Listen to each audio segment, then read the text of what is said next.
Fall in the deep pit.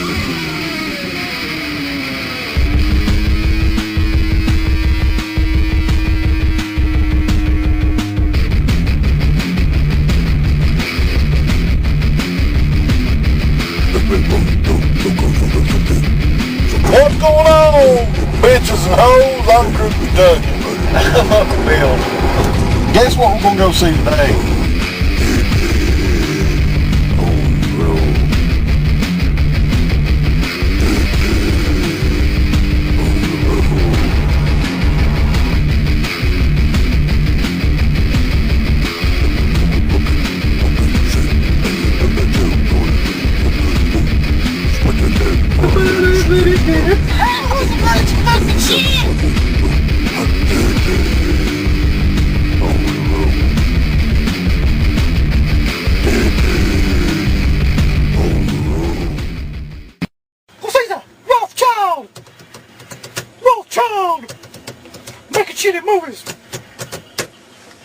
So, the time has finally come, Uncle Bill. Yeah. It is Sunday, February the 15th. How come we didn't go see this on Friday the 13th? Because that would have been the most chaotic fucking madhouse of an experience ever. I didn't want to go through that. Yeah, it probably wouldn't be, it's probably not going to be too fun today either. I'm imagining, because we're going probably about an hour early before the movie starts. Hopefully we can get in, because if they sell this shit out, we don't have a backup plan this time, do we, Uncle Bill? No, I mean, there's no other theater or anything that has this movie anywhere near where we're at, so if they don't have it up here, I guess we can go back home and watch like Friday 13th 5 again or something. We're going to see this today whether I have to kick somebody's ass or not. Because look, we're going to get to see it for free. Ain't that neat? That's better than paying for it, because I heard it's shitty. Yeah, that's the thing. Like, I don't care what anybody says about us making up our minds before we go to movies or whatever like that. And whatnot. I know nobody believes that, but I really don't. But it's just, we've heard so many people, like overwhelmingly, thinks that this movie is the biggest piece of shit ever. It's really hard not to think about that when you're going in there. Yeah. But if I like it, I like it. I mean, I'm not going to say that I don't just because something somebody else says. But it's what I'm saying is it doesn't have good reviews at all. At all, yeah. I think that this is the most hated remake as far as like reviews that I've ever. I mean, Rob Zombie's Halloween was definitely had more of a fan base than this. I mean, it just seems like fans that even sort of like Rob Zombie's Halloween aren't getting into this. So we'll just have to wait and see and make our own judgments. But yeah, I mean, if you listen to the last show, I think that we both sounded like we were sort of looking forward to seeing this movie. I know me in particular, this is the first Friday the 13th movie I've seen in theater since I was 9 years old, watching Friday the 13th Part 8. So I'm just looking forward to it for that it's actually a Friday the 13th movie. Yeah, I think we're both looking forward to it. But see, here's the thing. This is not like Rob Zombie's Halloween. Rob Zombie has a built-in, like, geek fan base, people that like his music and like everything that he's going to do anyway. I mean, Marcus Nispel, nobody cares about Marcus Nispel. Even people like Texas Chainsaw Massacre remake don't care about Marcus Nispel. So this movie is going to be, I think, criticized a little bit more fairly than something Rob Zombie puts out. Right, so yeah, we're on our way up here to see it. Pikeville, Kentucky, baby. Friday the 13th, the remake. It was inevitable, but I think we're both sort of looking forward to seeing it. I mean, the cool thing is we're not going to waste our money, so we get to see it for free. We both have some of these good tickets thanks to the kind folks over at Anchor Bay Entertainment, and his name was Jason. It was a good marketing idea to do that. Yeah, I mean, the coolest thing about this is we live in such an impoverished area that there are some good things to that. One of them being is that the movie only costs $3.50. So we'll be able to have like $1.50 left over after this ticket. I don't think they're going to give us $1.50. Yeah, they're going to give us $1.50. Give us that good money. We ain't getting no money from you. You know that pisses the theater off, probably. Because they will get the money back, but they do have to write all this shit and mail it out and all this stuff. So, but anyway, we'll catch back up with you at the Riverfield 10, see how crowded the movie is. Hopefully it's not going to be sold out. I mean, I like seeing a movie with a crowd, but not that big of a crowd. I mean, the last time we saw a film like that was actually Freddy vs. Jason in 04, I think, or 03. Yeah, the last time that this happened, when we saw a film, we were in like first row, off to the left, like killing ourselves trying to watch the screen. Breaking my neck. Like, I can't see nothing. but anyway, we'll see when we get to the Riverfield, won't we, Uncle Bill? Yeah! We're gonna see how fucking crowded this shit is. We are still about a half an hour early, so. People will just now be leaving, I think, so maybe we'll... Yeah, but we'll get good, we'll be able to judge exactly how many people was here for it, you know. Although, a lot of people could still be seeing Paul Blart Mall Cop, which I know everybody's ranting and raving about that. That's one that I'll never understand. I will never understand how that movie was #1. Oh, well, it's moderately crowded. It's all right. Mm-hmm. Not that bad yet, but I'm willing to bet that within a half an hour, it'll be pretty bad. Although I'm sort of surprised. Yeah, I gotta admit. It looks reasonable right now. So, of course, we end the review always by showing somebody's license plate and by doing the final thought from Uncle Bill before we can go see the movie. I think that one way or another, this is going to be our unlucky day. Give me $20. Never go anymore. Move 5 seconds, you give me $20. If you don't give me $20, I won't sign shit. Give me 20, fucker. Give me 20. Give me $20. Give me $20 or I won't sign shit. So yes, we're done with the film now, Uncle Bill. We have seen it. We have seen the Friday the 13th relaunch. It's the relaunching. It's not a remake, it's not a reimagined, it's a relaunch now. Is that right? And we actually caught up with one of the fans of the show actually before he had seen it before us.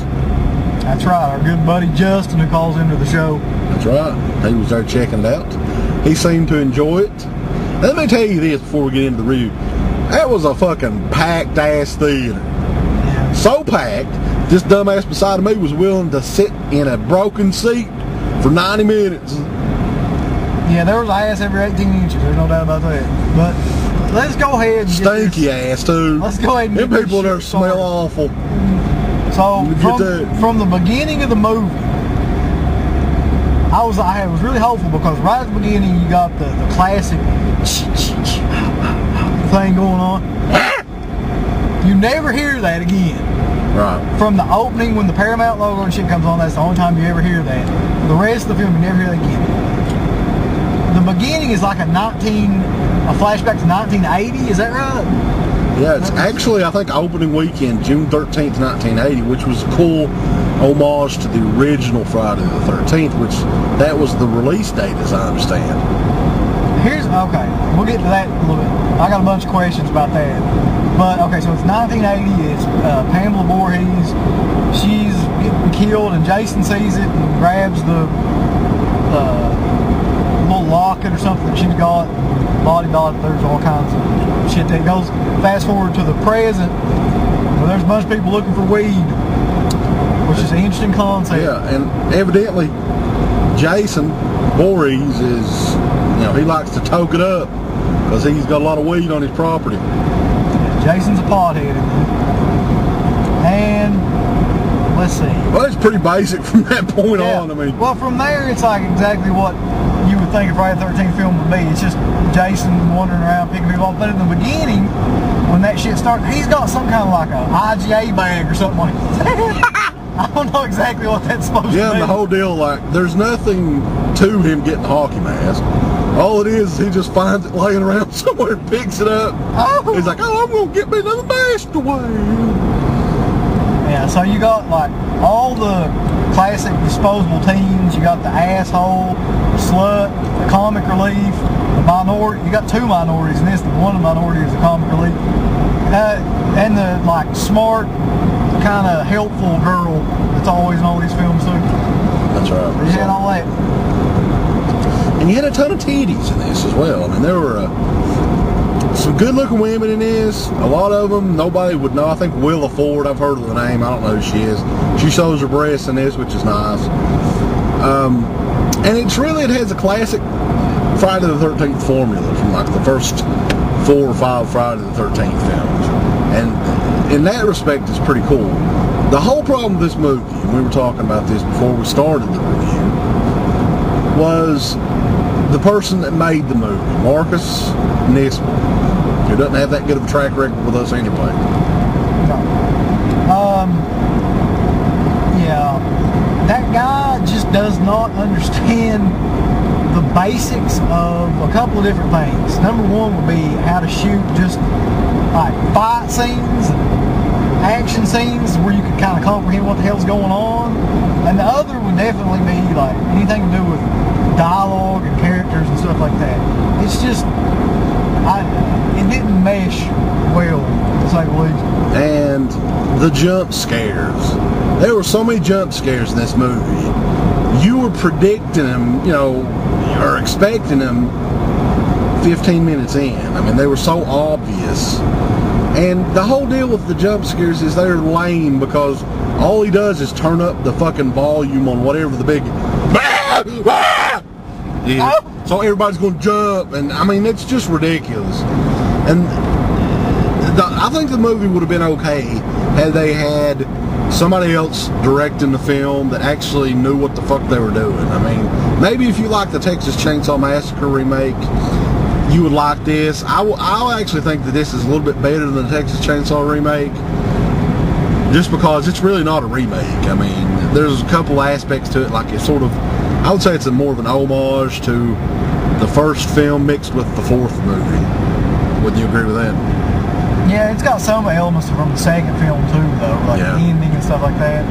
I mean, not the main ending, but the ending you think is the ending, which of course is always one of them. But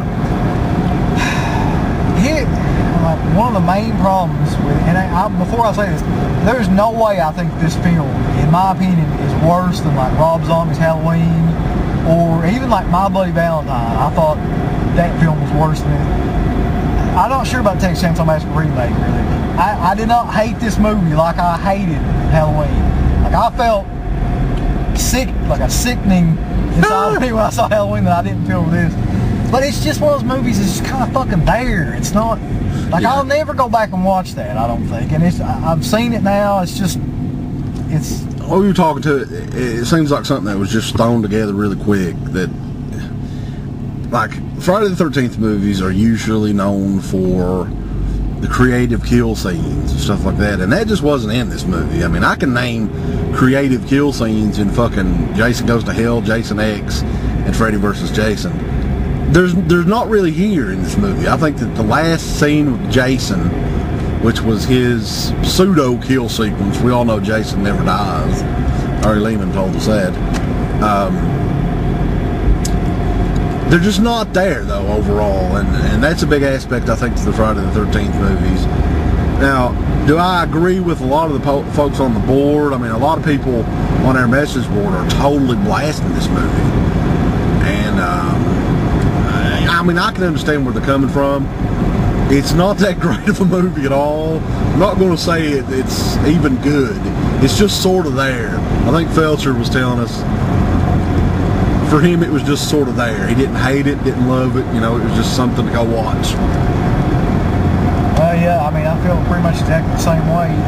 I don't think that it kind of disgraces the previous films like I thought Halloween did. Like, I really thought Halloween was kind of just discredited a lot of the previous films. And it was just such a horrible re-envisioning of that or whatever. But this is not any of that. It's just, it's more of the same, just in a way that's not even creative enough where you can enjoy it.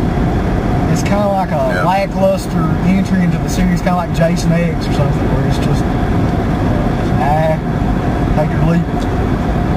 Yeah, it's a part of the franchise now, though, so we have to compare it to the other films. And everyone out there saying that, it was better than part 6 through 8 Paramounts or whatever, you're out of your mind.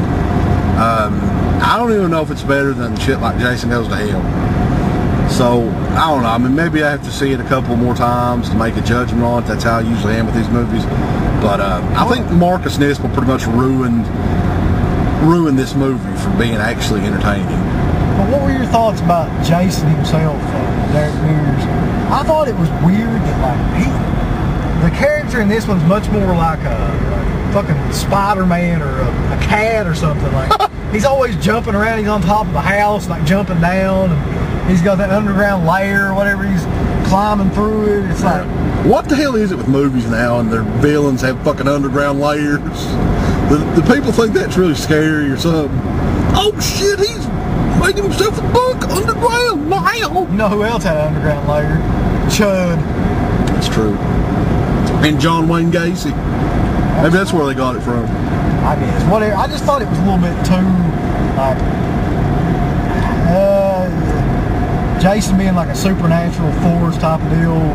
I don't even think we got to see Jason that much in this movie.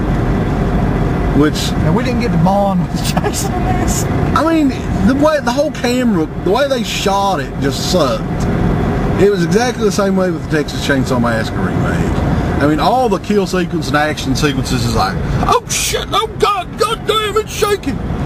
You can't see shit. And I hate that shit.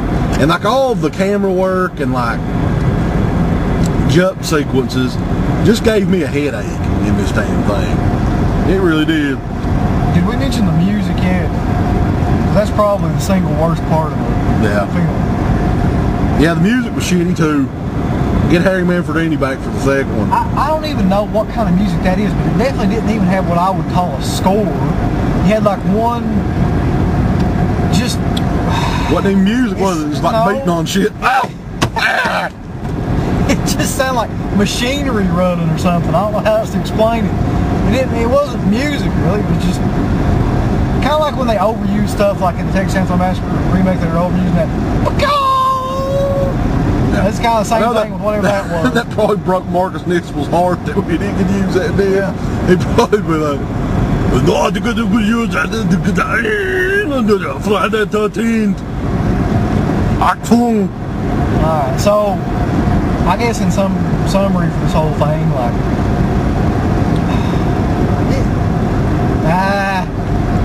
I give it a D. I give it a D plus. That's my summary for that whole film. Yeah. So, if you like Texas Chainsaw Massacre remake, you'll probably love the fuck out of this, because it's really more of the same, but it's slightly better than that. I'll give it that much credit. But Marcus Nispel, you're a piece of shit. Fuck you. Yeah, I really hope they keep him away from anything like kind of serious. I hope to God he doesn't direct the fucking Nightmare on Elm Street remake. Fuck you, Marcus Nispel. You suck, German bitch. Freddy will be jumping out at you like every 5 minutes. Oh shit, it's Freddy! You just predict. I mean, you can fucking see the jump scares coming. They're just so fucking loud you can't help but like shake a little bit. But after the first 5 or 6, you sort of get used to it. So anyway, until next time, America, or Dead Pit Land. I'm the Creepy Kentuckian. I am Uncle Bill. We're on the road for Friday the 13th here on DEADPIT.com.